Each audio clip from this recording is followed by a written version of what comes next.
Nos envolva nesta noite. Mais uma vez eu quero agradecer à casa pela oportunidade de nos convidar, já no início do ano 2024, começar as palestras. Nós vamos nos ver ainda três vezes esse ano, né? 3 vezes. Muito bem. A proposta desta noite, já que a nossa companheira Márcia falou sobre Jesus, nós então vamos falar sobre Jesus. Vamos falar de Jesus em nossa vida. Quando Allan Kardec escreve o Livro dos Espíritos, através dos imortais, na questão 625 do Livro dos Espíritos, Kardec pergunta aos espíritos quem a humanidade devia ter como modelo e guia para ser orientado. E os espíritos, então, sem Jesus. Jesus tinha que ser um modelo e guia para a humanidade.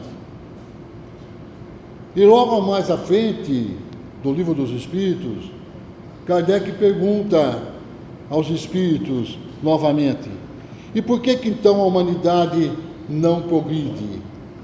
E os espíritos respondem: devido ainda ao orgulho que nos alimenta.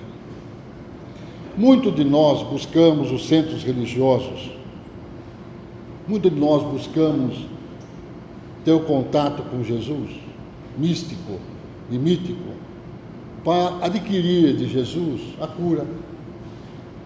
A gente vem sempre buscando nos centros religiosos que a gente vê em todos os cantos do planeta, que sempre foram buscar Jesus para pedir algo, sempre foram buscar Jesus para ter dele um benefício, um milagre. Nunca foram em busca de Jesus para aprender a boa nova, muitas vezes. Muitas vezes a gente vem à casa espírita, ou mesmo nas religiões católicas, sempre a gente vem em busca de receber sem se esforçar. Eu vou dar um exemplo.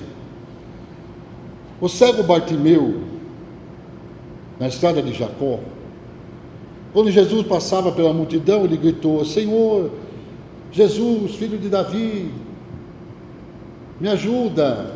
E o povo falava: cala-te, Bartimeu. E ele gritava: Jesus, filho de Davi, me ajuda. E Jesus, ouvindo, depois de tanto grito de Bartimeu, Jesus pede então que os apóstolos vá até Bartimeu e traga Bartimeu até ele. E olha que interessante, todo mundo sabia que Bartimeu era cego, todos. Até quem estava em volta de Bartimeu. Jesus pergunta a Bartimeu: o que é que você quer que eu faça para você? Mas será que Jesus não sabia que Bartimeu era cego?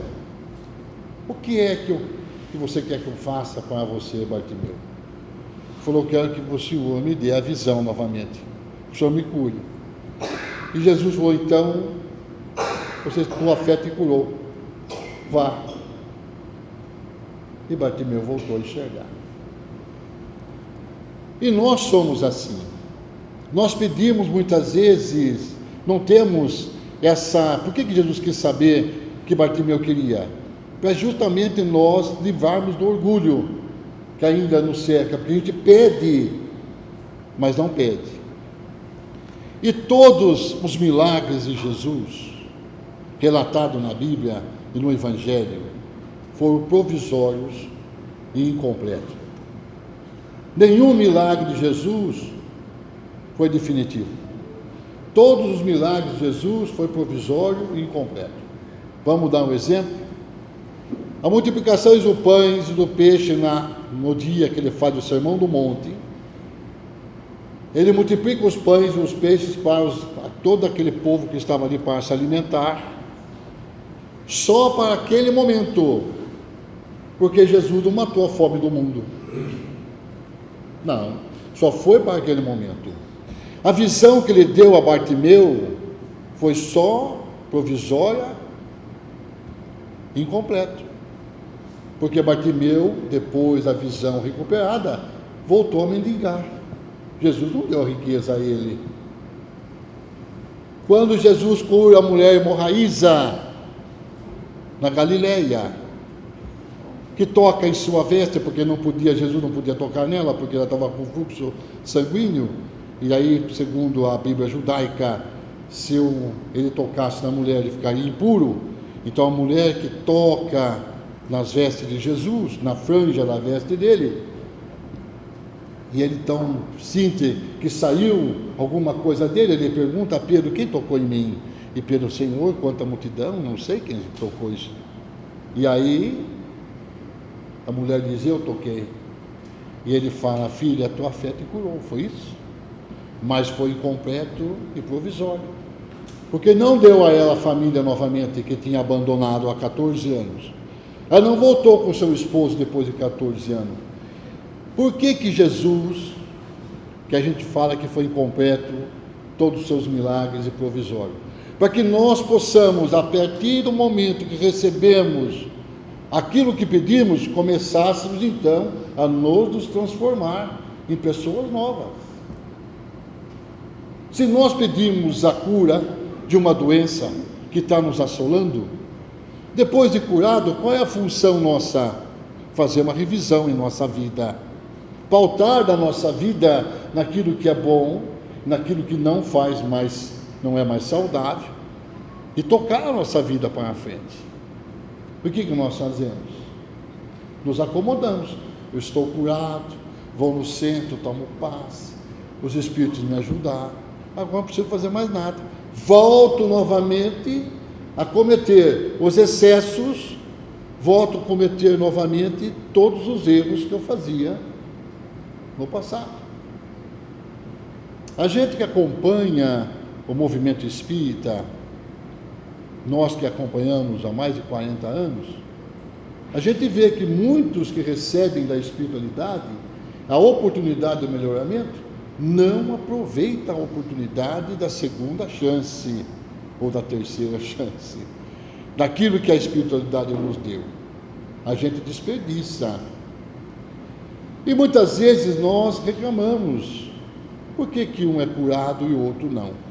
E ontem, na casa espírita que eu fiz palestra, nosso amigo estava lá, há uma história que um homem, o seu filho foi ao médico e foi diagnosticar um câncer terminal. O médico falou: olha, volte para casa, informe a família, o senhor não tem mais muito tempo de vida, o câncer que assola é um câncer terminal, viva esses últimos dias que você tem. Depois de nós recebermos uma notícia dessa, nós chegamos na nossa casa arrasado. E o pai então confidenciou com a esposa, com os netos, com o filho. E a netinha então subiu ao quarto, ajoelhou-se e pediu a Deus que curasse o seu avô do câncer. Então Deus, na noite, Jesus apareceu para ela e disse: a pedido do meu pai, nós vamos curar o seu avô está curado. E ela levantou irradiante no outro dia e disse: papai, eu sonhei com Jesus, e Jesus então disse que o meu avô está curado. Mas é impossível, está um câncer terminal, mas meu avô está curado. Vá ao médico. E insistiu, foi ao médico, o médico já relutando para não fazer novamente os exames. Depois de fazer o exame, constatou que ele estava curado. Aí vem a pergunta: por que Deus cura um e não cura outros? Domingo passado, na casa espírita que eu faço atendimento fraterno, apareceu uma mãe desesperada, que seu filho de 22 anos teve uma leucemia que matou ele em um mês. E ela perguntou a mim: por que, pastor? Por que Deus permite que isso ocorra com meu filho? E quantas vezes nós perguntamos: por que Deus nos dá a doença para mim? Se eu sou uma pessoa boa, sou uma pessoa caridosa, eu trabalho no centro espírita, eu aplico o passe, e aonde está o privilégio nisso? Aonde está o privilégio? Esquecemos que estamos no mundo de expiações e provas. Esquecemos que nossa vinda para a Terra, nesta encarnação, temos compromissos assumidos nessa vida e da outra vida, que ainda não pagamos algumas coisas ainda. Existem provas e expiações que nós temos que atravessar. Nós esquecemos disso. Porque hoje nós vivemos um mundo à revelia. Nós vivemos no mundo de hoje, no presente, ou tentando viver no futuro, que o futuro não existe. Se não houver o presente, não há o futuro. Ou muitas vezes vivemos no passado, das intrigas, das mágoas, das dores do passado, que não vão modificar. Então todos nós temos um compromisso assumido e temos que passar por ele. Se a doença nos assola, criemos ânimos e força para que a gente possa atravessar. O próprio Jesus disse isso. Eu falei nessa casa, na frase de Jesus: no mundo só tereis aflições, mas com bom ânimo, porque eu venci o mundo, disse Jesus. E nós muitas vezes desanimamos, muitas vezes jogamos a toalha, muitas vezes desanimamos, não vou fazer mais nada, né, Neuza? Eu estou assim, por que eu vou ao centro espírita se eu estou doente? E se nós enumerarmos aqui os grandes nomes no meio espírita, que tiveram junto deles os grandes espíritos no suporte da sua mediunidade, Francisco Cândido Xavier, o Chico sempre doente, cego de um olho. E Emmanuel ainda dizia: Chico, quem tem 2 olhos tem privilégio. Vamos trabalhar.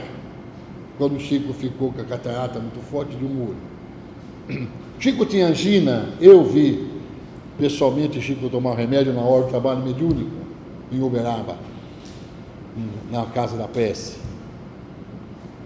Ele parava o trabalho 9 horas da noite para tomar o remédio com o cardiologista dele, Eurípides dava para ele tomar, por causa da angina.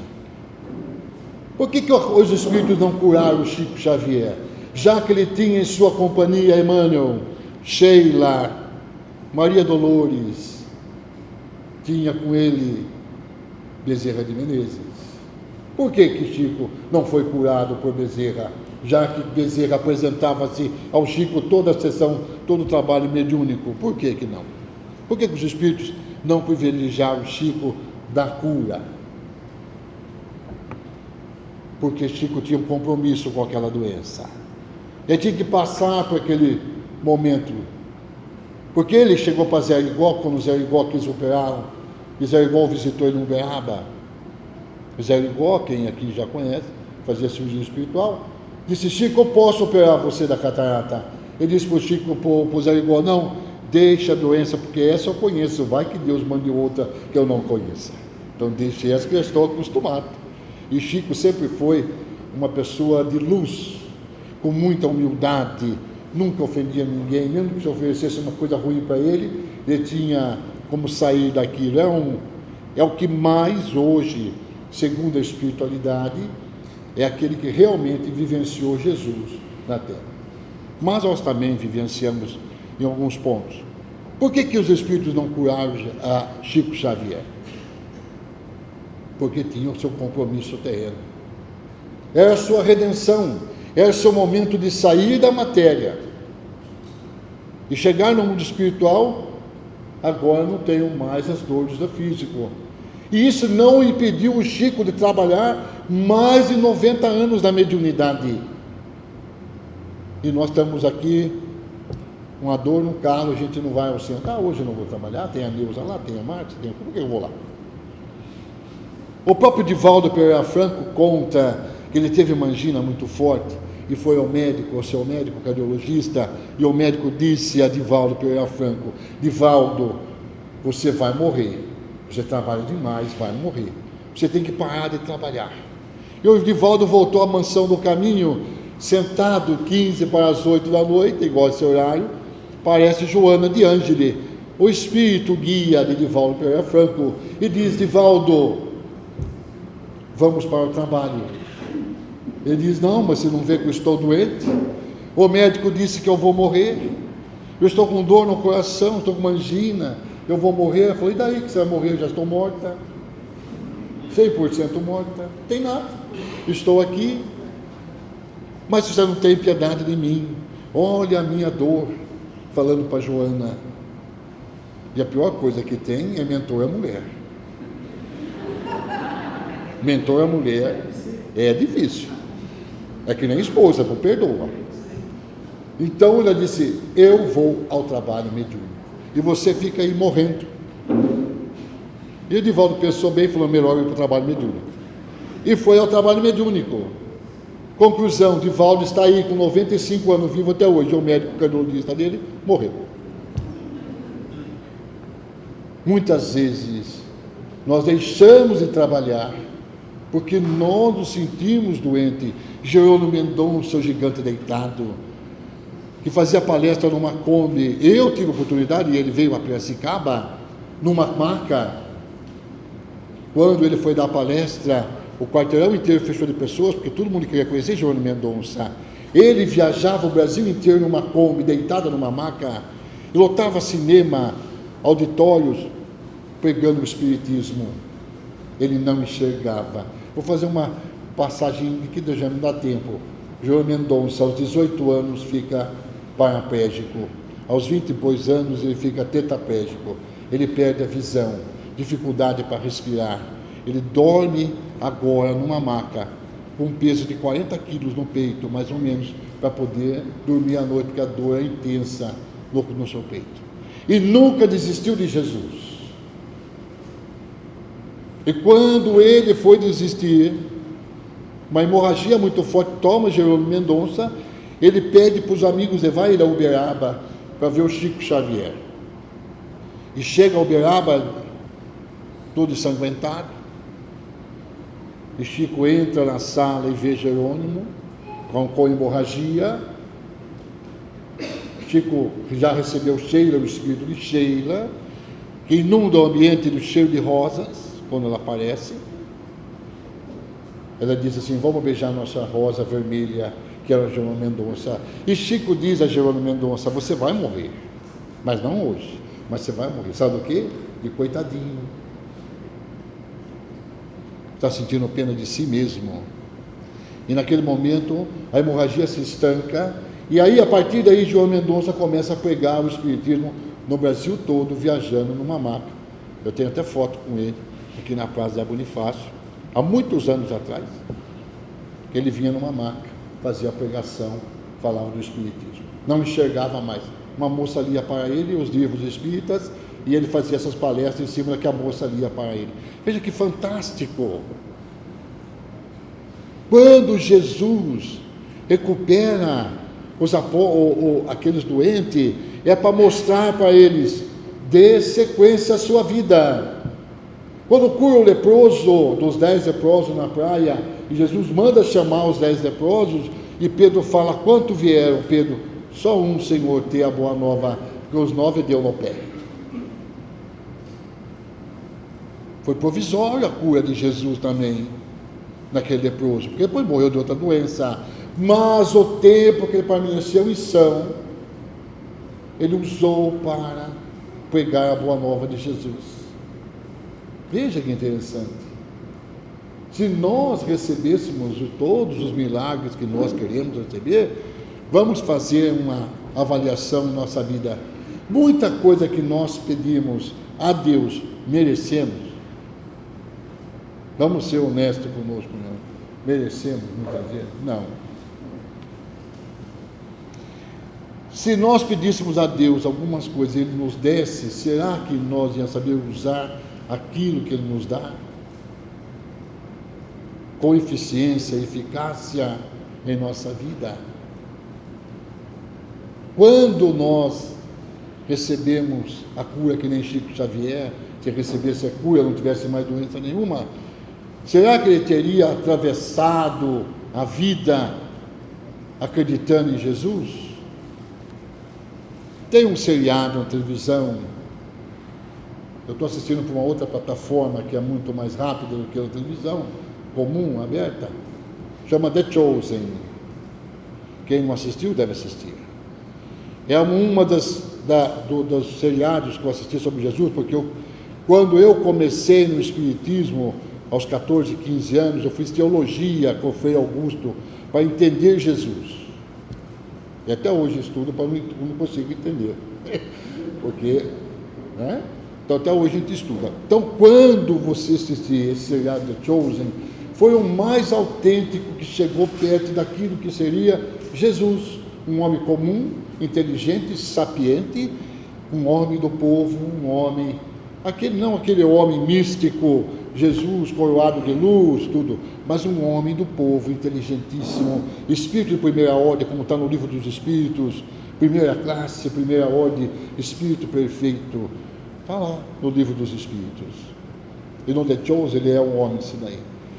Mas no diálogo que tem com Tiago Menor é um dos apóstolos de Jesus que tinha uma deficiência, ele era coxo, tinha uma deficiência na perna, e não acompanhava os apóstolos, ele até atrasava os apóstolos porque ele era manco de uma perna, ele era coxo. E um dia ele aborda Jesus, quem assistiu, quem vai assistir, vai ver que interessante, vou fazer só aqui um resumo. Ele interpela Jesus, por que você não me curou? Por que você não me cura, Jesus? E Jesus, então, num diálogo inteligentíssimo, diz: Tiaguinho, você vai ter que dar prova dos meus milagres, das minhas curas, sem ser curado. Você terá que falar em meu nome, pregar em meu nome, sem receber o benefício da cura. Olha, você vai viajar toda a Galileia, levando as minhas palavras, sem ter o benefício da cura. Mas você vai ser curado. Um dia você vai ser curado. Você tem uma missão muito grande. Você é um exemplo da minha boa nova. Olha que interessante. Chico Xavier teve que dar o exemplo da benevolência, do amor, da fé, da caridade, da compaixão, de acreditar em Jesus sem ser curado. Irmã Dulce, na Bahia, dormiu mais de 40 anos sentada porque não conseguia respirar. A irmã Dulce, que foi canonizada pelos seus bem-feitos na terra e serviu Jesus doente. Levou as palavras aos pobres, aos miseráveis, aos aflitos, a consolação, sem voltar contra Deus. Olha, porque lá, dessa vida, depois da outra vida, e se nós passarmos por essa vida, acreditando na benevolência de Jesus, quando chegarmos do outro lado, as nossas doenças sumirão de momento. E quantos espíritos, amigos nossos, passam pela aprovação nesse momento, mas estão aqui, sem deixar a batuta cair, né, Neuza? Falando de Jesus, levando a palavra do mestre amigo. Então, meus amigos, nunca estamos sós, nunca, jamais estamos sozinhos. Por mais que nós pensamos que nós estamos sozinhos, abandonados, aquela música do Duca Dalvan, Pegadas na Areia, quando a gente ouve aquela música, a gente fala, pô, eu sou idiota de pensar que eu estou sozinho na minha vida, né? Toda vez que você ouve aquela música, fala, nossa, é verdade. Quando mais você precisava de mim, a gente diz, você me abandonou, e falou, não, eu te carreguei. E é verdade isso. Quantas vezes a gente pede a espiritualidade, a Jesus, e Ele nos atende. Às vezes não de pronto, mas nos atende. Então, se nós víssemos hoje, e se nós tivéssemos na questão 625 dos Espíritos, seguido Jesus, seríamos modelo para a humanidade, não veríamos hoje na Terra tantas aflições, guerras, martírios, confrontos armados ainda, tristeza, lágrimas desnecessárias, já que a escola da Terra é um grande educandar para a gente aprender, ainda é um grande educandar. E a doutrina espírita é esse farol em nossa vida. Não adianta vir só buscar a cura da matéria. É isso que Jesus quis mostrar para nós. Não é receber somente a cura da matéria, mas a cura da alma, do espírito, o conhecimento, adquirir o conhecimento. Quem somos nós? De onde nós viemos e para onde nós vamos? Qual é a minha missão na terra? Seja pequena ou grande, mas qual é o meu objetivo na terra? É Jesus em nossa vida.